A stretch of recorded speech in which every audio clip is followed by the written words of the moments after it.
Hi friends, welcome to our channel Selvi's kitchen.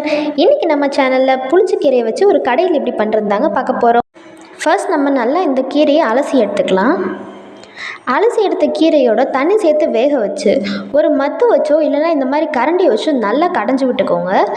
இல்லைன்னா நீங்கள் mixie ஜாரில் போட்டு கூட ஒரே ஒரு சுற்று விட்டு இந்த மாதிரி கடைஞ்சி எடுத்துக்கலாம்.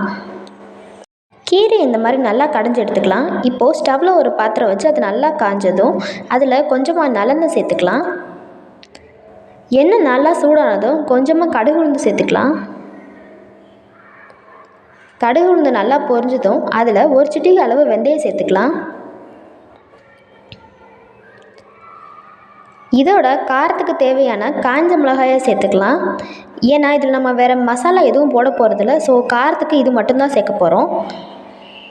இதோட ஒரு கைப்பிடி அளவு சின்ன வெங்காயத்தை இப்படி நறுக்கி சேர்த்துக்கலாம்.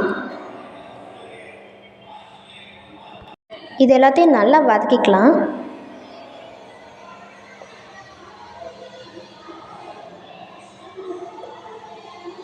வெங்காயம் வதங்கிறதுக்கு தேவையான உப்பு சேர்த்துக்கலாம். இப்படி உப்பு சேர்க்கறதால நமக்கு வெங்காயம் சீக்கிரமாகவே வதங்கிடும். வெங்காயம் நல்லா வதங்கின பிறகு நம்ம ஆல்ரெடி கடைஞ்சி எடுத்து வச்சுருக்க புளிச்சக்கீரையை இதில் சேர்த்துக்கலாம். இதோடு சேர்த்து நல்லா கலந்து விட்டுக்கலாம். இப்போது இதில் லைட்டாக தண்ணி சேர்த்துக்கலாம்.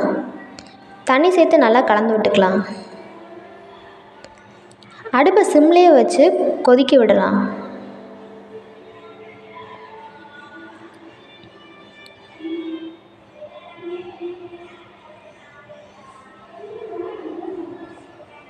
இப்போ பாருங்கள், இந்த புளிச்சக்கீரை கொதிக்க ஆரம்பிச்சிருச்சு. இதில் தேவையான அளவு உப்பு சேர்த்துக்கலாம். உப்பு சேர்த்து நல்லா கலந்து விட்டு இதை ஒரு நிமிஷத்துலேருந்து 2 நிமிஷம் வரைக்கும் மூடி வச்சிடலாம். இப்போ பாருங்கள், இது நல்லாவே கொதிக்க ஆரம்பிச்சிருச்சு. அவ்வளோதாங்க, சுவையான சத்தான புளிச்சக்கீரை கடையல் ரெடி ஆயிடுச்சு. இப்போது நான் இதை சுட சுட சாப்பாட்டோடு சேர்த்து சாப்பிட போகிறேன். நீங்களும் கண்டிப்பாக வீட்டில் ட்ரை பண்ணிவிட்டு மறக்காமல் எப்படி இருந்ததுன்னு கமெண்ட்டில் சொல்லுங்கள். இப்போ நம்ம இந்த கீரையோட பயன்கள் என்னென்னு பார்த்துடலாம். இதில் அதிகமான vitamin A, vitamin C, phosphorus சத்தெல்லாம் இருக்கனால இது பார்வை கோளாறுக்கு நல்ல மருந்தாக இருக்குது. அது மட்டும் இல்லாமல் இதில் இருக்க இரும்பு சத்து நம்ம ரத்த சோகையை போக்க உதவி செய்யுது. இந்த கீரை பசியை தோன்றக்கு உதவி செய்கிறனால நம்ம வீட்டு குழந்தைங்களுக்கு கட்டாயம் வாரம் ஒரு முறை செஞ்சு கொடுக்கலாம். மறக்காமல் இந்த ரெசிபியை ட்ரை பண்ணி பாருங்கள். தேங்க்ஸ் ஃபார் வாட்சிங். இந்த வீடியோ உங்களுக்கு பிடிச்சிருந்தா லைக் பண்ணுங்கள், உங்கள் ஃபேமிலி அண்ட் ஃப்ரெண்ட்ஸ்க்கும் ஷேர் பண்ணுங்கள். மறக்காமல் சப்ஸ்கிரைப் பண்ணி பக்கத்தில் இருக்க பெல் ஐக்கானை கிளிக் பண்ணுங்கள்.